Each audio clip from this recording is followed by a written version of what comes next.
Welcome back to another episode of the Electric Election Road Trip here again at Piedmont Park in Atlanta, Georgia. I'm your host, Benji Backer, president and founder of the Conservation Coalition, and we are joined by Ben Jordan, who is the Senior Director of Environmental Policy at Coca-Cola. This is going to be a fascinating conversation, but before we dive into it, can you tell us who you are and where we are? Sure. We're right here in Piedmont Park, really close to downtown Atlanta. We have a lot of great green space around Atlanta. We're not very far from the Coca-Cola headquarters. We have 4,000 or 5,000 employees that are here. This is our world headquarters. I'm in my 25th year at Coca-Cola.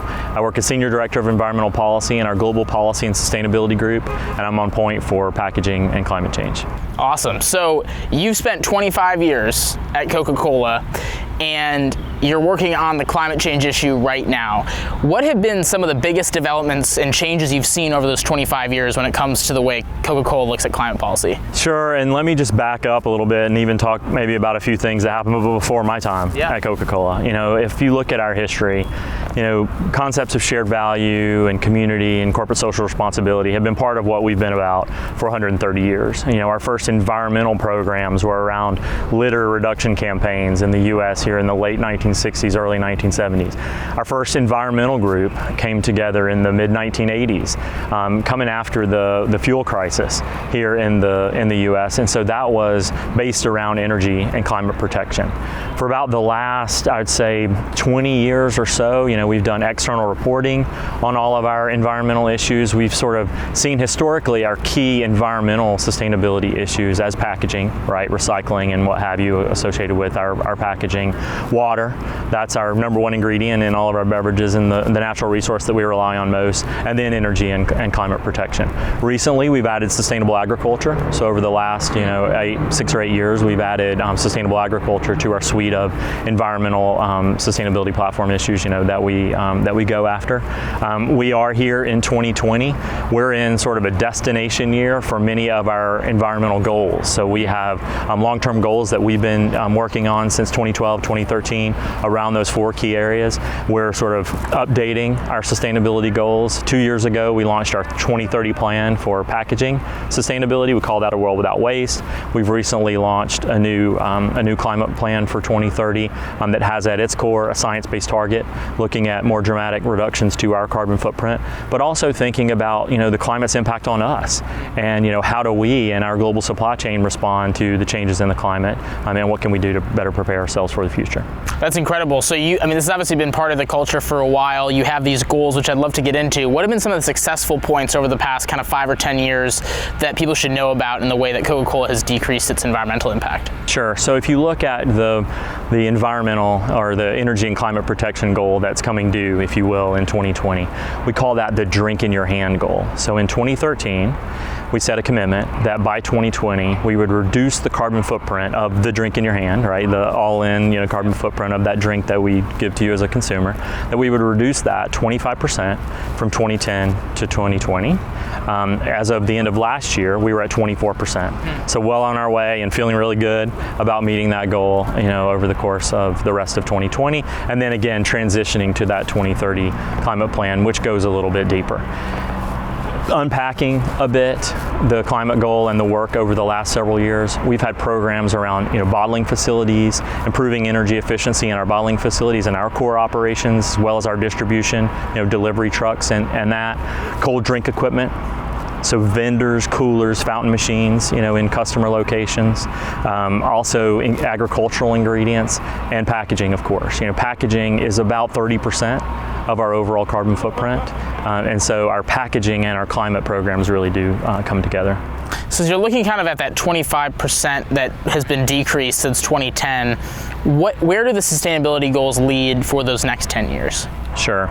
So basically, over the next 10 years, what we're trying to do is take what we've done on a normalized basis, so on a per product basis, so that 25% overall reduction of that carbon footprint of the drink in your hand, we're trying to do that as an absolute reduction across our total supply chain, all right? So when we put our drink in your hand goal in place back in 2012, 2013, that was a full value chain, scope 1, scope 2, scope 3 emissions target, right? But it was normalized to, per product. We're now taking that to an overall absolute reduction. And that's the goal is 100%, or is it 25% across all? 25% across the value chain, right? Got it. Absolute reduction. Got it. So there are going to be a lot of climate activists who would say that 25% isn't enough. What would you say to that? It's our next evolution and our next logical step. Right. You know, we know there's more that we can do, but if you look at the successes that we've had over the course of the last, 6-8 years with the drink in your hand goal, this is the next logical step, right? And so it's the next, it's the 10-year plan, right? You know, and while there's lots of talk around net zero by 2050 and long-term goals to 2050, we absolutely believe in that long-term vision. It's a matter of, for the next 10 years, this is the trajectory that we're on. Right, understanding where it's realistic for you guys to cut in the short term. So, going to climate activists, there are a lot of climate activists who probably have, and I'm a climate activist myself, who have probably, knocked on Coca-Cola's door for generations. What do you think they misunderstand about Coke's sustainability efforts? So I guess one piece that is surprising to many people is the difference in the carbon footprint between the scope 1, right?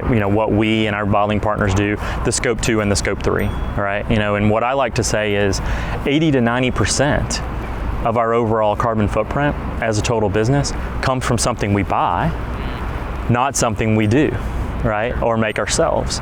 And so that's supplier engagement. How do we engage with our agricultural suppliers, farmers upstream in our supply chain, our packaging suppliers, cold drink equipment suppliers. When we buy a vending machine, or our bottlers or our customers buy a vending machine, that machine might be in place in the market, serving Cokes for 10, 15, 20 years, right? So that one purchasing decision, about the energy profile of that machine can have a long-standing impact, right? And so that's an area where we've made great strides in the last several years. And so how does that relationship work with the supply chain, with the providers of everything Coke that doesn't come directly from Coke?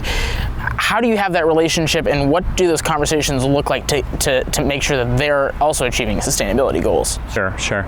So we approach our relationships with our suppliers very much from the standpoint of collaboration, right?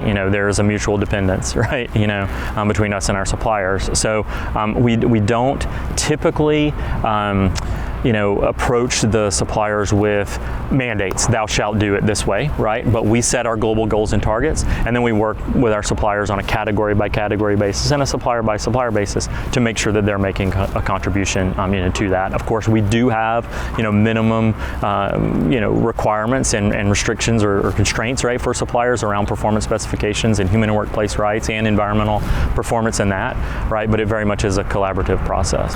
Well, that mandate of the supply chain that you don't do, can you dive into that a little bit? Because it plays into the policy discussions, right? Like mandates versus incentives and collaboration. Where do those mandates fall short, and why wouldn't Coca-Cola work on mandating the supply chain? I think different approaches can work for different businesses, right? It's just a matter of how we operate, right? The way we do our business globally, so we as the Coca-Cola Company, we make syrups and concentrates that we sell to bottling, franchise bottling partners.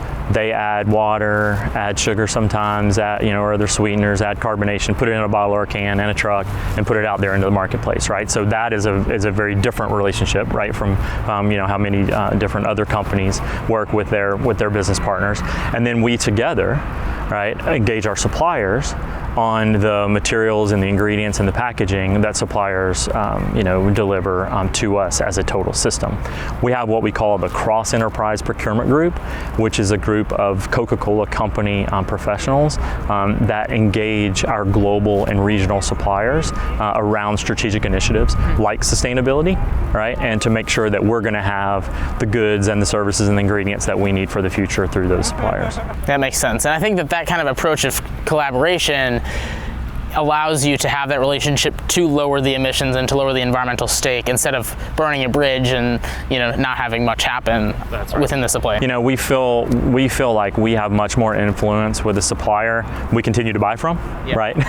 Than we would in cutting off suppliers that aren't necessarily delivering exactly what we want today, because we see it as a journey. Now again, are there those minimum expectations and those minimum requirements that every supplier has to meet? Absolutely. And are we improving upon that, increasing upon that every day? Absolutely, right? Well, I think that speaks to kind of how we need to look at this, again, from the national or state level. It's, you want to work with the people who are making those decisions so that you can improve the way that they're doing things, and that seems to be the approach that you guys are taking. So, on the issue of kind of plastics and recycling, that's been a really hot button issue over the past couple of years, and some people know a lot about it, some people don't, but obviously China stopped taking our recyclables, and a lot of local municipalities don't really know what to do with their recyclables. On the packaging front of the actual products, what is Coca-Cola doing to reduce its footprint on the waste side? Sure. So back to the point I was making earlier about 2020 being a destination year for our sustainability goals, and in some cases we've set longer term 2030 type plans and what have you. Packaging, as I mentioned, is an area. Our World Without Waste program we launched in early 2018 is our 2030 plan for packaging sustainability.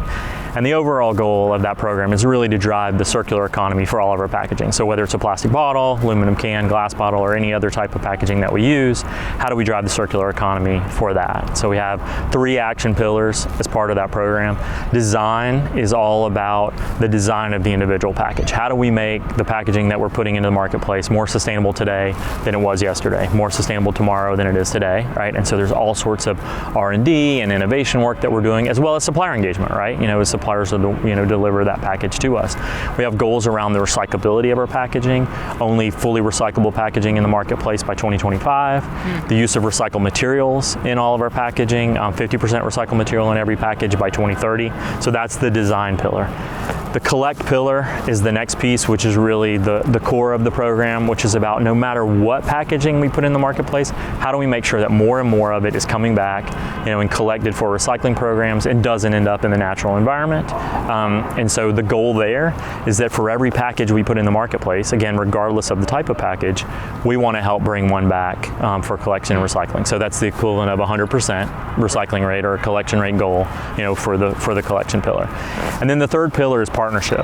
Back to this point around collaboration. And it's not just collaboration with our bottling partners and our supplier partners, but also our peers and competitors. I joke that I'm in my 25th year with Coca-Cola.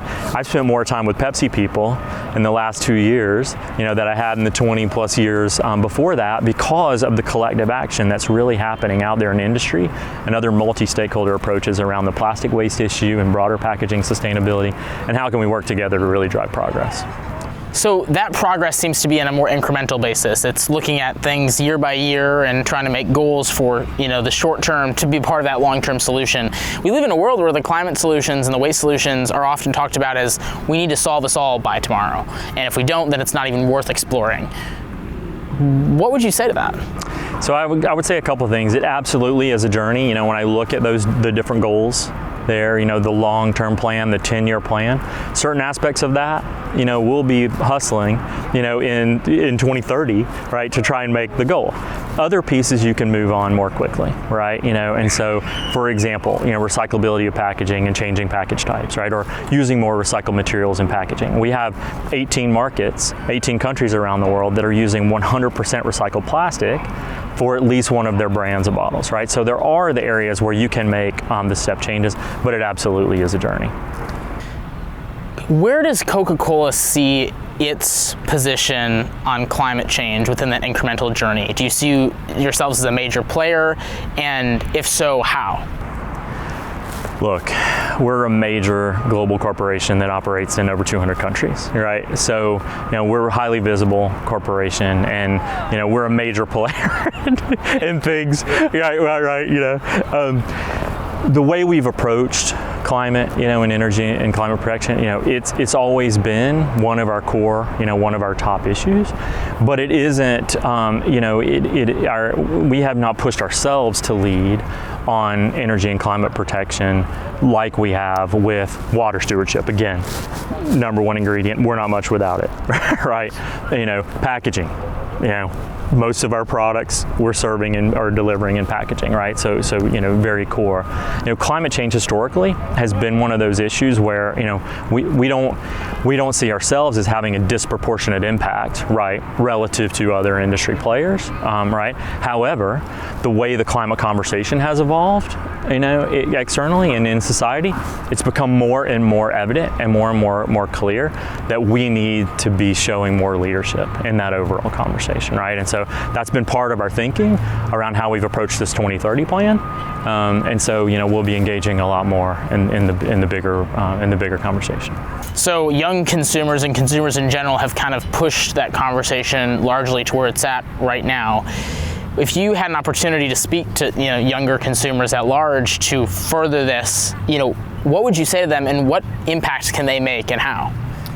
I would say to everyone that to think about what I was saying earlier about collaboration, right? In our conversation around collaboration, think about the power you have as a consumer of a product. Right.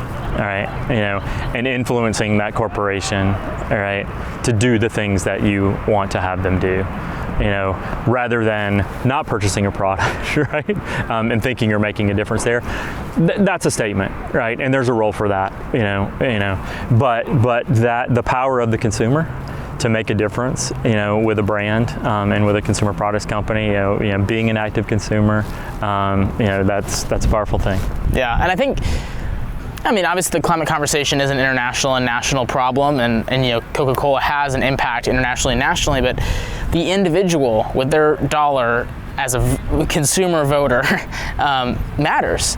And that is something that is often lost on young people who don't believe that their voice matters. Their voice matters a lot in the marketplace. It's driving change in a lot of ways. I'm sure it's driven Coca-Cola to respond in a way that they have, because they know that you guys know that young consumers are demanding those types of solutions, and the more young consumers demand it, the more response I think people are going to get. That's absolutely right, but you also have to talk about the role that consumers play in the overall environmental impact of a product or something that they buy, right? The consumer use phase, right? In our case, it's around recycling maybe, right? Where, 2 billion times a day around the world, consumers enjoy our product. And again, usually it's in a package. Right. Well, what do they do with that package after they're finished? We're working through the World Without Waste program to make sure they have a choice, right, and really good choices for what they can do with that package after they've consumed their product.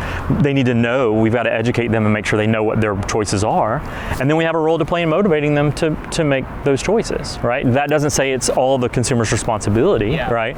But they do have a role to play, and that's itself a collaboration. Right, no, they have a role with their dollars, but they also have a role with their own personal impact, and it starts with, the individual person to start acting sustainably in their own lives. You can't wait for others to do it. So a couple kind of final minor questions are, this one's not a minor question, but it is probably a short answer. Do you see a future where we can not use single-use plastics, and if so, when? Plastic will be a part of our portfolio. Right. Plastic's going to be a part of, things that we use as consumers in the world, right? And so our approach clearly is, how do we drive a circular economy for that so that packaging doesn't end up in the environment, right? So it's recycling more.